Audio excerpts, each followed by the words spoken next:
மச்சான் எனக்கு ரொம்ப நாளாக ஒரு டவுட் மச்சான். சொல்லு, நீ பிறந்ததே பெரிய டவுட்டு தான். சொல்லு என்ன? லவ் பண்ணுறாங்கல்ல, ஆமாம். அது வந்து ஆண்களோட லவ் வந்து பெஸ்ட்டாக, பெண்களோட லவ் வந்து பெஸ்ட்டாக என்னன்னு தெரிஞ்சு மச்சான். அதெல்லாம் லவ் பண்ணாமல் இருக்கிறதே பெஸ்ட்டு தான். இந்த லவ்ன்றது வந்து ஒரு ஆர்வ கோளாறுல வர்றது.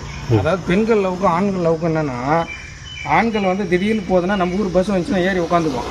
பெண்கள் அப்படி கிடையாது. எத்தனை பஸ் வந்தாலும் ஏறவே மாட்டாங்க. நீ ஒரு துணி கடைக்கு போய் பாரு, ஒரு துணி எடுக்கிறதுக்கு 100 துணியை பார்ப்பாங்க.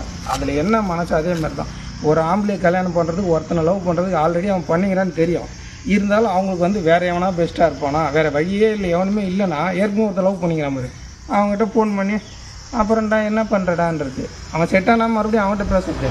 சப்போஸ் அவன் செட்டாலாம் வச்சு நீ முன்ன மாரிலாம் இல்லை அப்படின்னு கட் பண்ணிட்டு அடுத்து வேறு எவன் இருக்கிறான், அடுத்த ஃபைல் இது. அது மாதிரி பெண்கள் வந்து அலைப்பாயிர மனசு எப்பயுமே ஒரு ஸ்டாண்டர்டாக இருக்க மாட்டாங்க. 100ல் வந்து 2 பெண்கள் 3 பெண்கள் தான் வந்து நல்ல பெண்களாக இருக்குது. மீது எல்லாமே மனசு அலைய விட்றாங்க. ஒரு நிலைப்படுத்தினா நல்லாயிருக்கும். எந்த பொண்ணும் ஒரு நிலைப்படுத்த மாட்டாங்க. புரியுதா? அதனால் பெஸ்ட்டுன்னு பார்த்தா ஆண்கள் காதல் 100% பெஸ்ட். பெண்கள் வந்து காதலிக்கே லாகில்லை நிறைய பேர். இப்போலாம் காதலே கிடையாது பெண்கள்கிட்ட. புரியுதா இல்லையா? அதனால் வந்து ஆண்கள் காதல் பெஸ்ட்டு. அதுதான்.